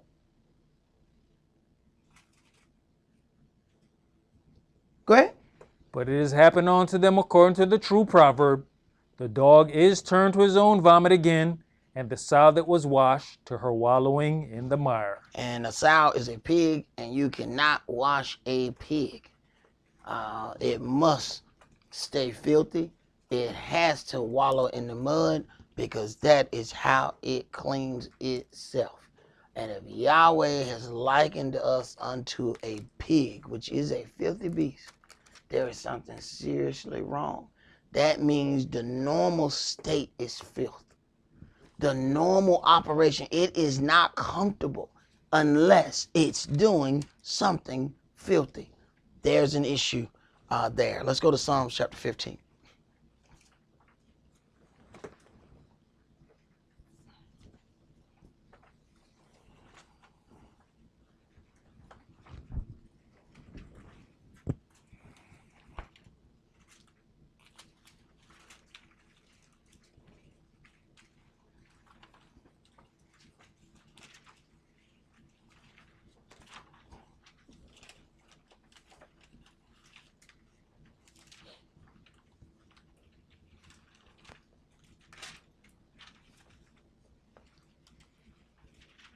Psalm chapter 15 and verse 1.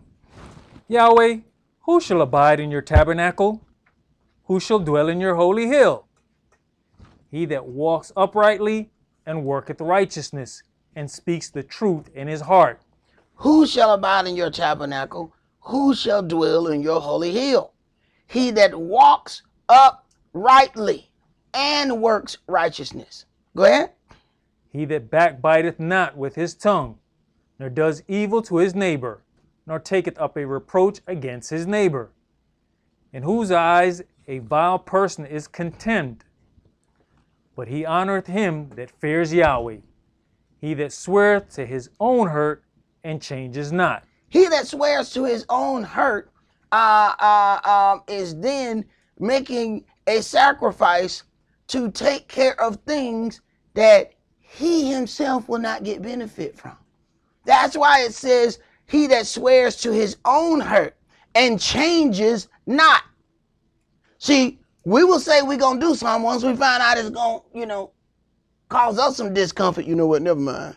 I take that back. Wait a minute. I thought you said you were going to take me to such and such. Well, I was until I found out how difficult it was going to be.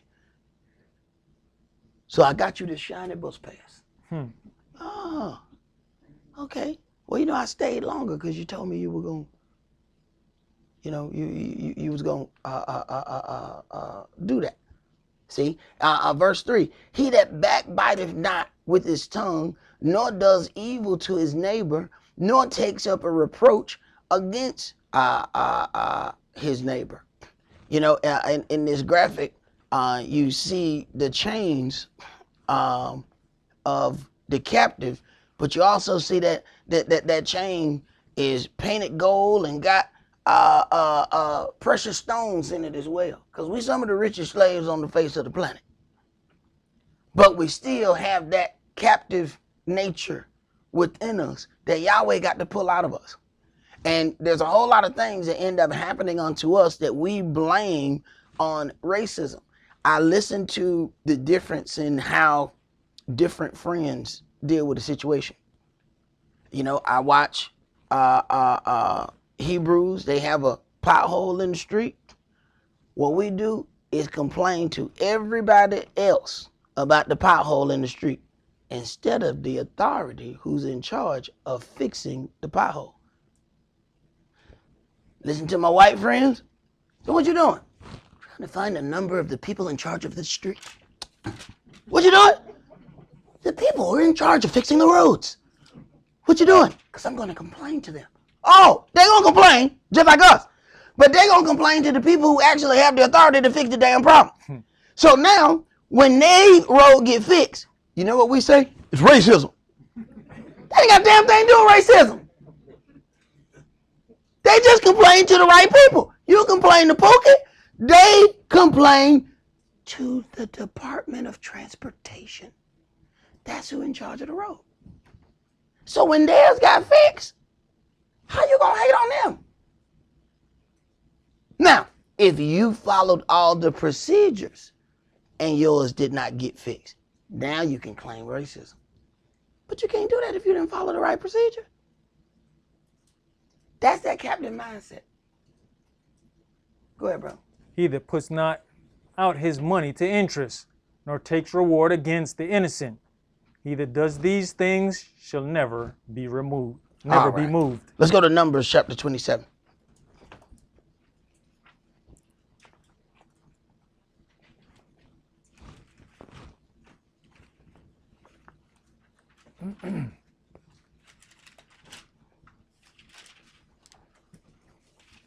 See, Yahweh has a tendency to not fix everything for the children of Israel so he can see what we're going to do. He could have just taken all of the people in our land and just made them all move and said, all right, I'm going to kill all these people and then you just go in there and get the land.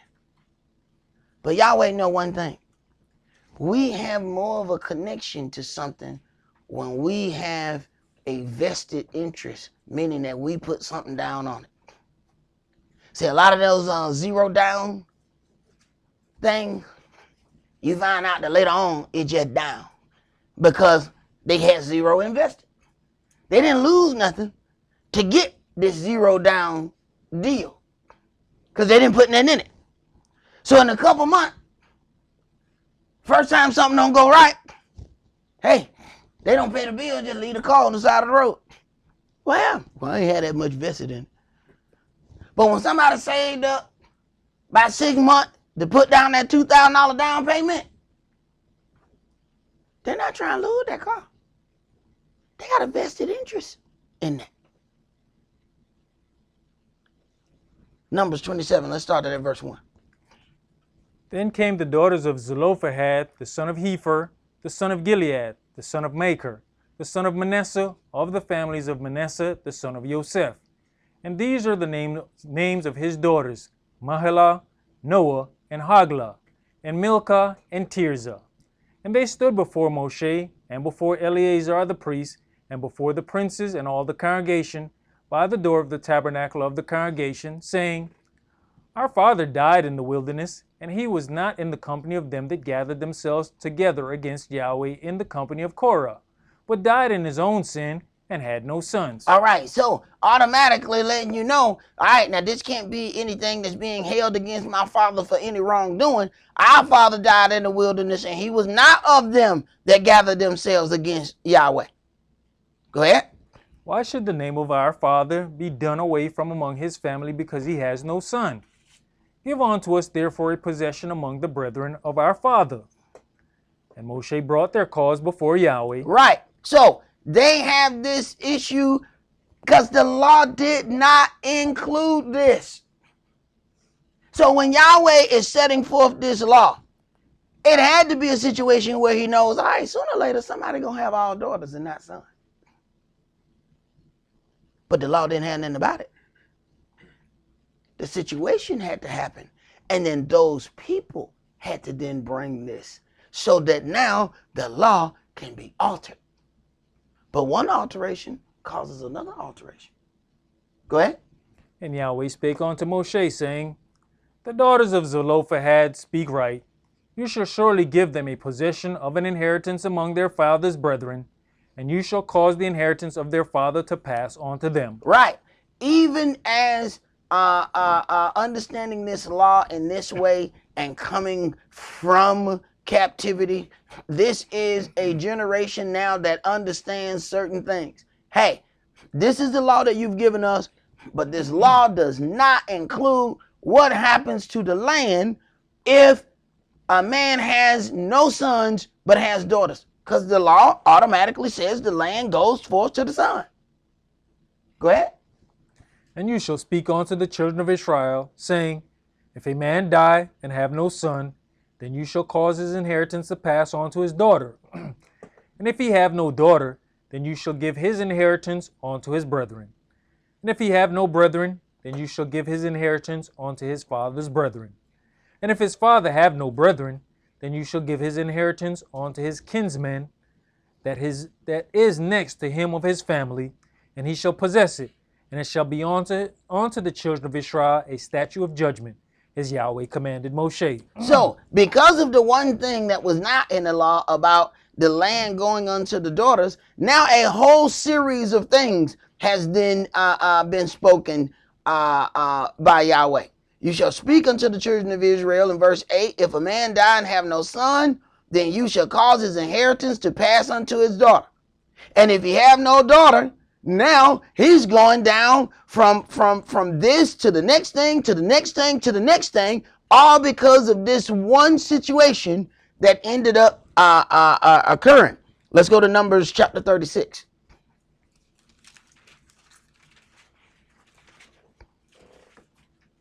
So we have to understand that there's situations of things that are written in the law, but we may end up getting to something that's not written in the law.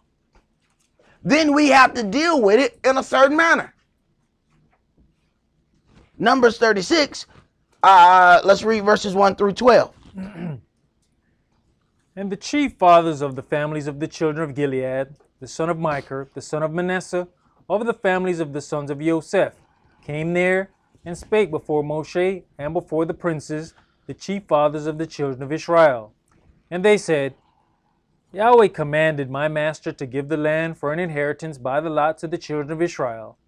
And my master was commanded by Yahweh to give the inheritance of Zelophehad, our brother, unto his daughters. And if they be married to any of the sons of the other tribes of the children of Israel, then shall their inheritance be taken from the inheritance of our fathers, and shall be put to the inheritance of the tribe whereunto they are received. So shall it be taken from the lot of our inheritance. Now, that change in the law has now led to another question that, hey, if you give that land to those daughters, if they marry anybody, they marry somebody else from another tribe, that man then is going to take the possession of whatever land they have when they were married. They have children. Those children are going to be of the tribe of that man. Now that land has left our tribe. Now they got to deal with a whole nother thing. So one thing leads to another thing, leads to another thing. So what happened? The women brought the cause to Moshe. Moshe put the cause before Yahweh. Now the brothers are now bringing something to Moshe. Go ahead.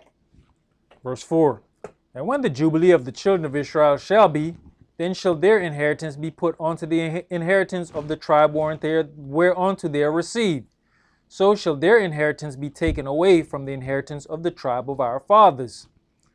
And Moshe commanded the children of Israel according to the word of Yahweh, saying, The tribe of the sons of Joseph has said well. You have to see. They brought it to Moshe. Moshe brought it to Yahweh. Yahweh said, they've said well. Do you think Yahweh didn't see it before? Or he waited to see how we were going to deal with some things? You think he didn't know that there's certain things that he didn't touch on right away? No, he wanted to see what Israel would do. Let's see how they're going to deal with it. Let's see if they're going to deal with it right. Remember now, this is the same Elohim that said, I ain't going to remove all the heathen because I want to see if you're going to serve me or not. So I'm going to leave a few of them now. Go ahead. This is the thing which Yahweh has done.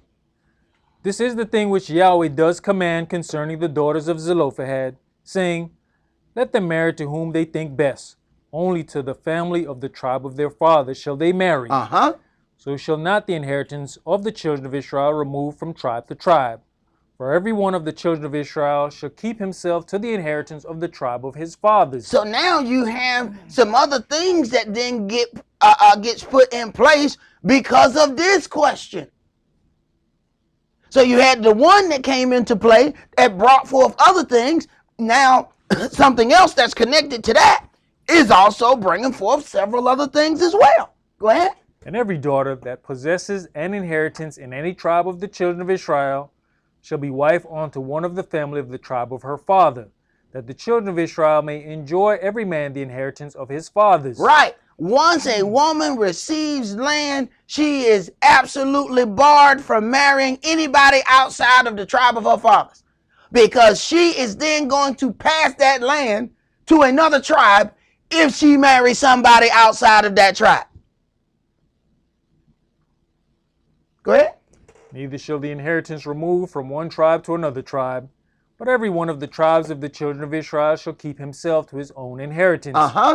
Even as Yahweh commanded Moshe, so did the daughters of Zelophehad. For Mahlah, Tirzah, and Haglah, and Milcah, and Noah, the daughters of Zelophehad, were married unto their father's brothers' sons. And they were married into the family of the sons of Manasseh, the son of Joseph. And their inheritance remained in the tribe of the family of their father. So then they followed those things, and then that way, even though they received the inheritance, it then still was passed to their sons, which were also of the same tribe. So it did not remove from that tribe to another tribe. But let us hit a conclusion of this matter. Let's go to Matthew chapter 20.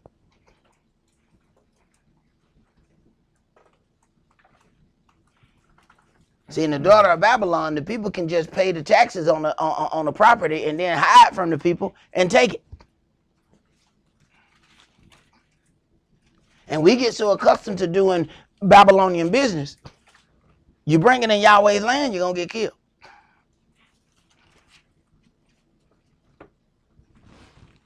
Ain't no paying no taxes and hiding from people. Every time they try to pay you back, you just run. So you can maintain control of their property.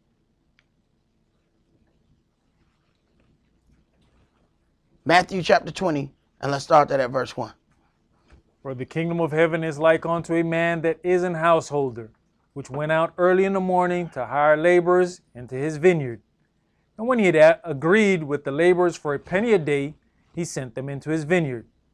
And he went out about the third hour, and saw others standing idle in the marketplace. When he had agreed, verse 2, he had agreed with the laborers for a penny a day, and then he sent them to go and work in his vineyard. Go ahead. And said unto them, Go you also into the vineyard, and whatsoever is right I will give you. And they went their way. Again he went out about the 6th and 9th hour, and did likewise.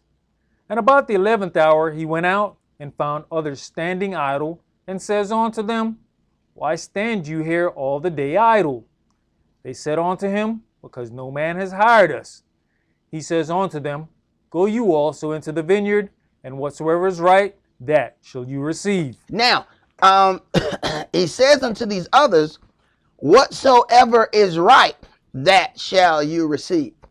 Now, the payment was a penny a day.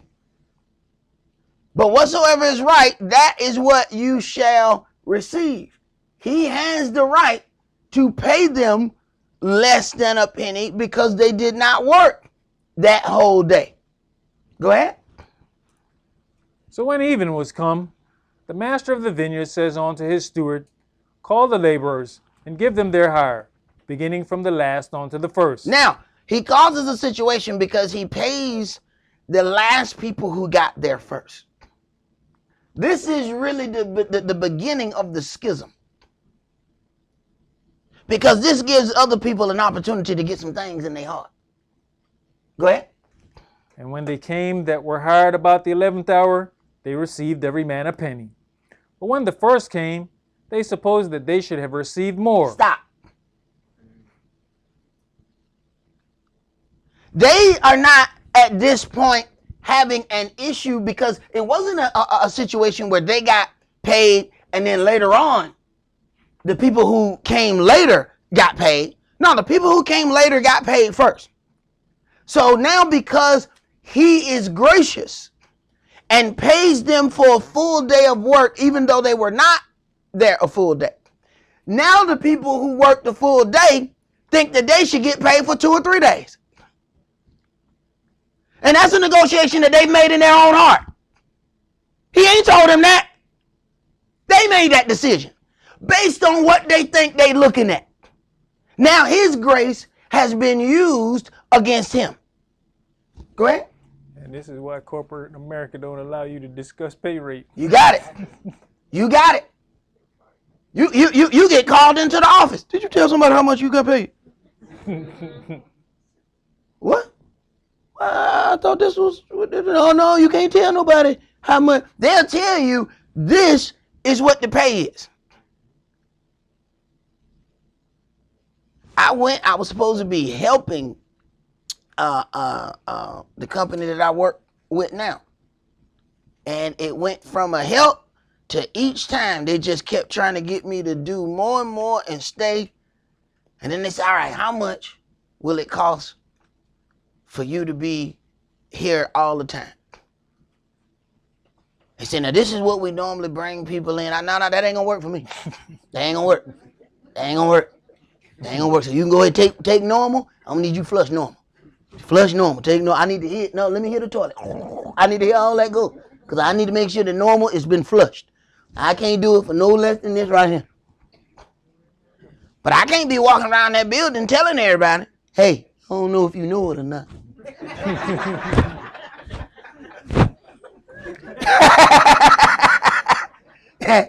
They gonna have me in the office. Come here, man. Let me talk to you, man. You know how much schism you causing back here, man? Go ahead, bro. And they likewise received every man a penny. And when they had received it, they murmured against the good man of the house. Now, he has given them a rightful wage. Yet they are murmuring against him. He is actually giving them what they have agreed to. But their heart has now changed because of other things that has happened. It ain't got nothing to do with him. It's got something to do with them and what they saw. We saw you pay them, and now we ought to receive more. Who the hell told you ought to receive more? Who told you that? Where did you get that renegotiation that you should receive more? When I saw you pay them for a full day and they wasn't there a full day? Go ahead. Saying, these last have wrought but 1 hour, and you have made them equal unto us, which have borne the burden and heat of the day. But he answered one of them and said, friend, I do you no wrong. Right. I didn't do you any wrong. What I did was an extra gracious deed unto them. But I didn't take from you to give it to them. Go ahead. Did you not agree with me for a penny? Did you not agree with me for a penny? Was that not our agreement? Go ahead. Take that yours is, and go your way. I will give unto this last, even as unto you. Uh-huh. Is it not lawful for me to do what I will with mine own? Is it not lawful for me to do what I will with mine own? If I wanted to take my money and set it on fire, I can do that. It's mine. If I want to pay this person for a full day, even though they didn't work but 1 hour, it's mine. And you know what's funny? We'll do whatever we want with our money. But then look at everybody else strange at what they do with theirs. Folks will talk about what they can't afford, and you look at them and they're a happy hour every day. And you look at them, you be like, man, how much them drinks cost, bro? You know, you can get a bottle of that. Like, $9.99. You know that, right? Man, the day I saw them at the club, and they were selling them bottles for $100. And I was like, man, that bottle $19.99. They said that same bottle for $100 at the club. It is $19.99, and that's not even wholesale. That's a regular purchase price, $19.99. And the brothers be like, they be doing it in the club with $100 bottle in their hand. I'm like, you got robbed, and you got robbed. When I see them, I was like, Egypt. And they be acting like they balling. You got robbed, man. That same bottle is $19. Matter of fact, go 2 buildings down from this club. It is $19 right there. You just paid $100 for what's $19.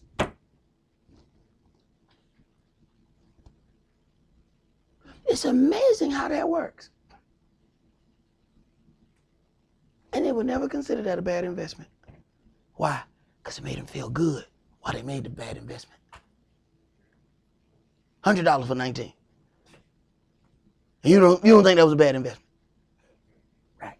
Go ahead, bro. It's like you said earlier, we're some of the richest slaves. I mean, we were out there the night. I was looking at the menu. Bottle of Guinness was $5. I turned, I said, babe, how much you pay for a case of this? She said $6. I'm good. Right. $6 for a case and $5 for one. I think I'm missing 5 more bottles. You ain't lying. Say, when they brought you that one drink, you supposed to be like, so what the rest of them? You never what? No, I was supposed to be taking home to the family. I was where the rest of the drinks at. Right. But see, we don't consider those things. See, he says, is it not lawful for me to do what I will with mine own? He's not taking his money and wasting it on harlots. I am taking this money and in being more gracious in paying somebody who has not worked a full day. But it's still my choice to do. Go ahead. Is your eye evil because I am good? So the last shall be first, and the first last. For many shall be called, but few chosen. Right. So the last shall be first, and the first last. For many be called, but few chosen. And that is what we're actually going through our situation and circumstances to find out. We're trying to find out if we are of the chosen. For many are called, but are we going to be those that are chosen? That's all that we're going to do for today. Remember the Sabbath to keep it holy. Shabbat shalom. Shabbat shalom.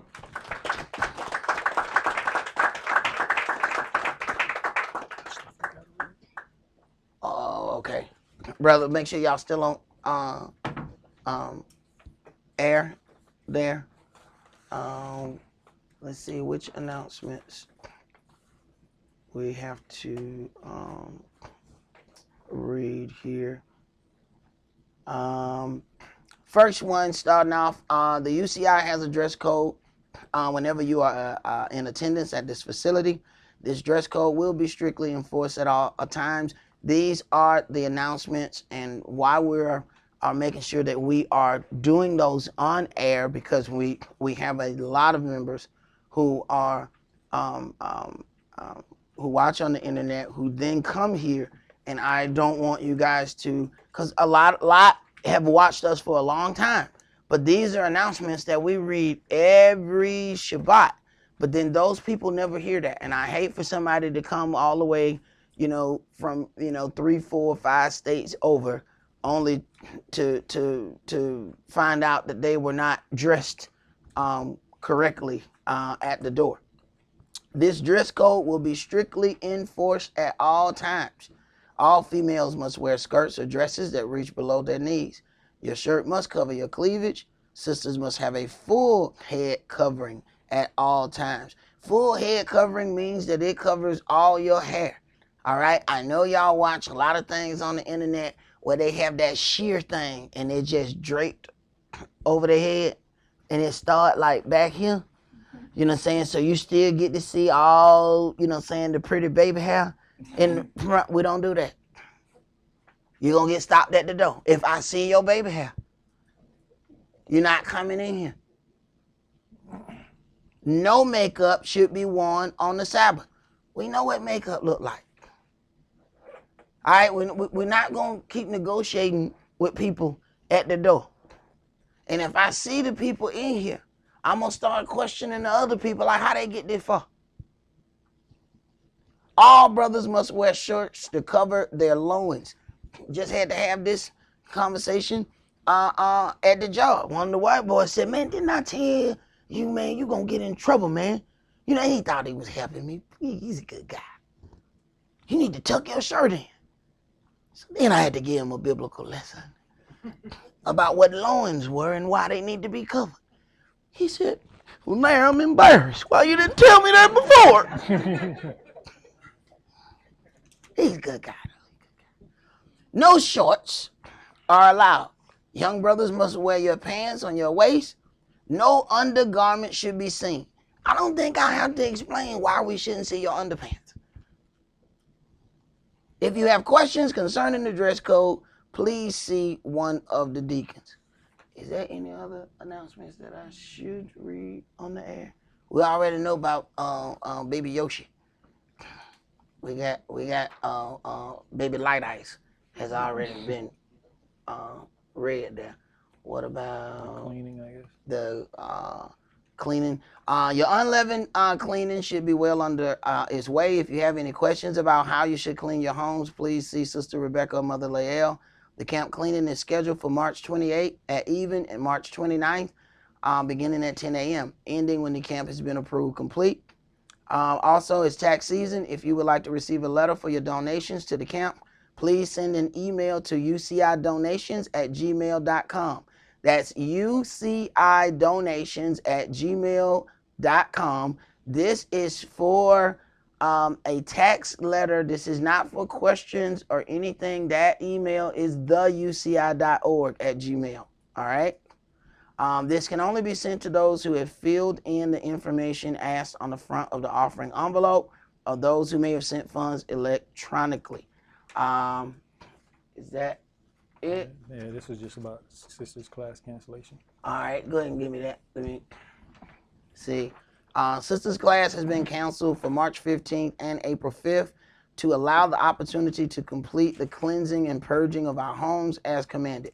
We will resume class on April 19th after the holy days, Mother Lael. And that's all that we're going to do for today. Let's do you have anything else that you need to No, that's read?